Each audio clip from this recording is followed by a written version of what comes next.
John is fed up. We're going to become like the south side of Chicago.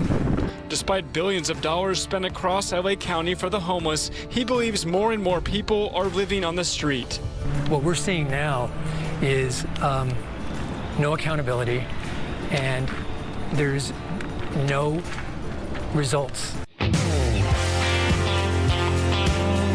Welcome to this special episode of the Chad Prather Show. Let's take a look at this story unfolding now. Play it. Hi, sir. Are you doing okay? Yeah. A bold new strategy targeting the homeless crisis across Los Angeles. You want some water? No, I have water. Here's a poncho. You want it for later? Fox 11 on the street exclusively with Santa Monica business owner John Alli. I'll drop this off with you. It has a number that you can call if you ever want to reunify with your family or hometown. Handing out flyers to those with suitcases and sleeping bags. Our group pays for that. No questions asked. Offering to buy the homeless one-way flights out of town.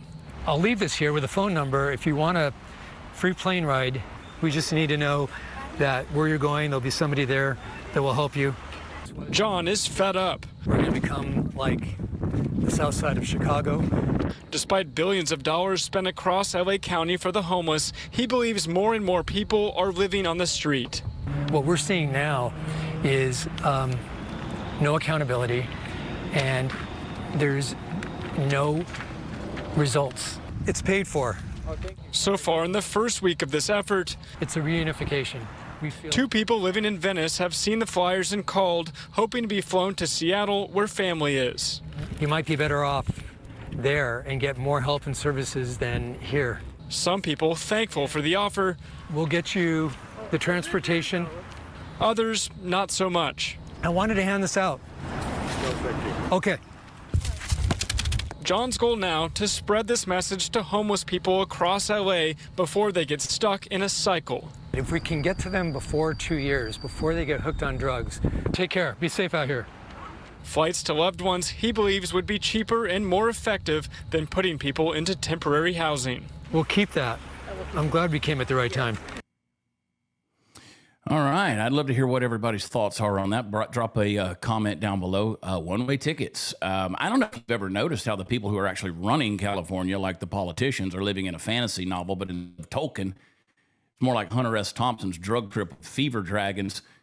And yeah, I mean, just it's crazy, dude. I mean, California is ridiculous. You got this one guy, and he's going to catch a lot of flack for this, but I like it. You got a guy who's got just a touch of cowboy common sense. All right, John Alli, he's a Santa Monica business owner, as you saw in the clip. He's looking around the community, he sees the same revolving door of homelessness and disaster that everybody else sees, but instead of crying about it on Instagram or throwing more taxpayer money into a bureaucratic wood chipper, he did something crazy. He's offering the homeless a one-way plane ticket out of Los Angeles. Yeah, you heard me right. He's literally walking up to people on the street, people who have been abandoned by the system, manipulated by politicians, left to rot in sidewalks, and saying, hey, how about a fresh start? You want to go somewhere else? We'll pay for it. I'll pay for the flight. One way. You don't get to come back. Now, depending on who you ask, it's either compassion or in some cases, people say it's cruelty. But let's pause and ask, why is this necessary in the first place?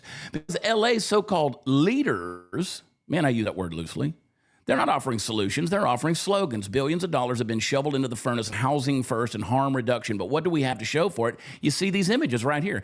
Tent cities that are stretching longer than the DMV line. You got drug needles poking out of flower beds, good people afraid to take their kids to the park because some meth zombie might flash them on a swing set.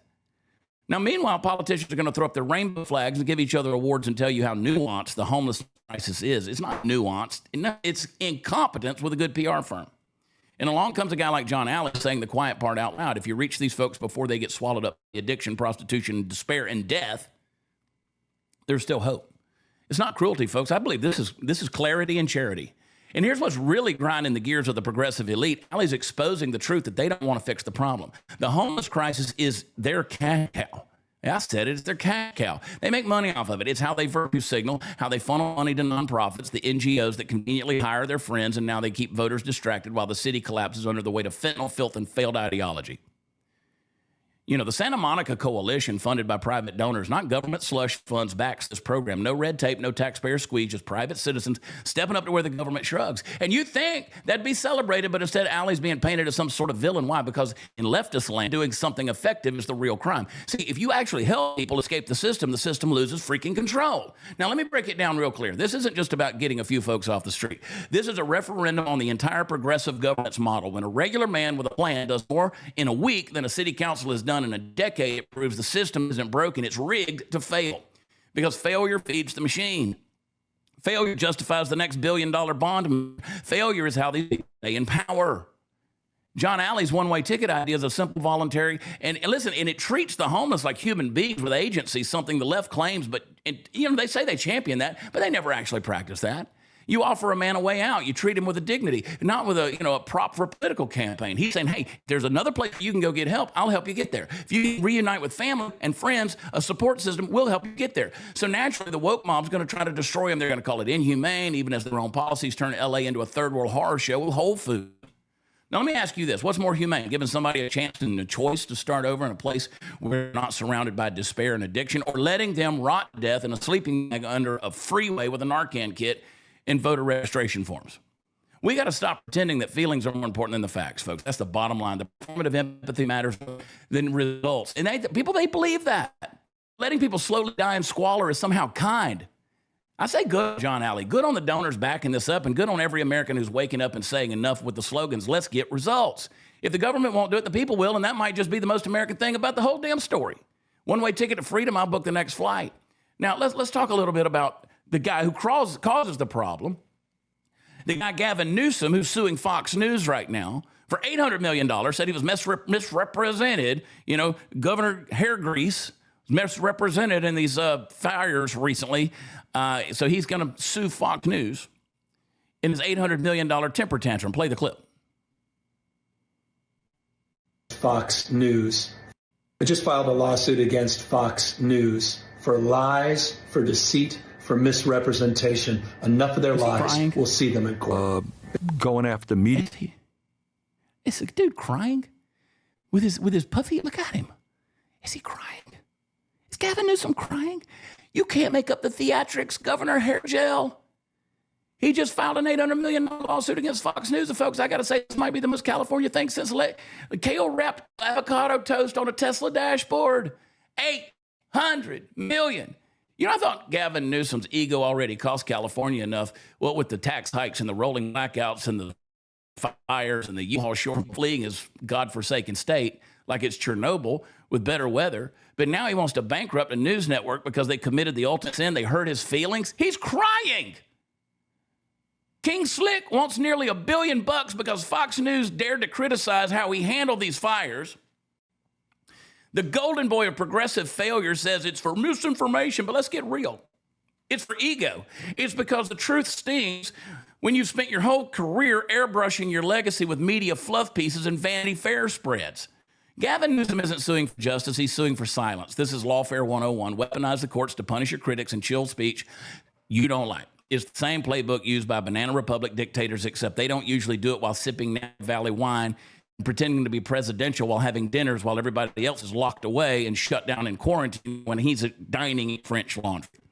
And let's talk brass tacks here. This is the same guy who locked down small businesses while whining and dining with those lobbyists there. No masks, no accountability. The same guy who oversaw one of the largest homelessness spikes in American history, who turned San Francisco into a medieval Skid Row, and who thought reparations would be a cute distraction from the economic implosion he helped engineer. Now he's offended by Fox News.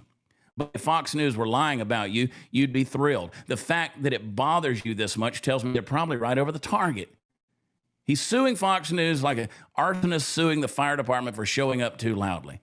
I mean, no pun intended there. I mean, burned down, mismanagement burned down almost all of Southern California. He's crying. It's political theater. Newsom knows he's cooked in California. He can't run from his failure, so he's got bigger fish to fry at the White House. That's what he wants. This lawsuit is a PR stunt. It's a pathetic resume booster for the 2028 campaign. He wants to be the hero of the authoritarian left, the guy who stood up to the evil disinformation machine while literally doing the same thing he's accusing them of. Because let's not forget, this is a man who lied about Florida crime stats, lied about COVID data, lied about school reopenings, lied about the people of California so often the truth had to file a freaking restraining order. And now he wants to silence the media outlet for reporting the truth. What happened to the free press? What happened to open debate? That's right. Those things only matter to Gavin Newsom when they're saying the nice things about him. Otherwise, shoot it down, sue it out of existence, and cried, into a pile of donor checks. You want to talk about misinformation, Governor Gel Cap? Let's talk about all the nonsense you peddled for years while the state you ran bled jobs, families, and dignity. Let's talk about the gaslighting, the spin, the endless parade of hollow virtue signaling that left California circling the freaking drain. And no, you'd rather sue a cable network than admit you're the poster boy for failure in a tailored suit. And here's the truth. Gavin Newsom doesn't fear misinformation. He fears exposure. He fears accountability. He fears that people might turn off the view, tune into the facts, and realize their emperor has no clothes, just really expensive hair product and a crush on his own reflection. So go ahead, Governor. Waste another $1 billion chasing ghosts in your court while your citizens step over used needles and people's shit in the streets and pay us $7 a gallon for gas. History's going to remember this for what it was. It was a tantrum. A crying little boy tantrum, a desperate, laughable tantrum from a man who wants to rule the country like he ruled California with lies, lawsuits, and zero results. But America's watching. Guys like John Alli are still in California, and those are the kind of people who are going to make California great again when Governor Hair Gel gets the hell out of the way. Deal with your state, Gavin. Don't worry about Fox News. We've seen enough. We'll talk to you next time. I love you. God bless you.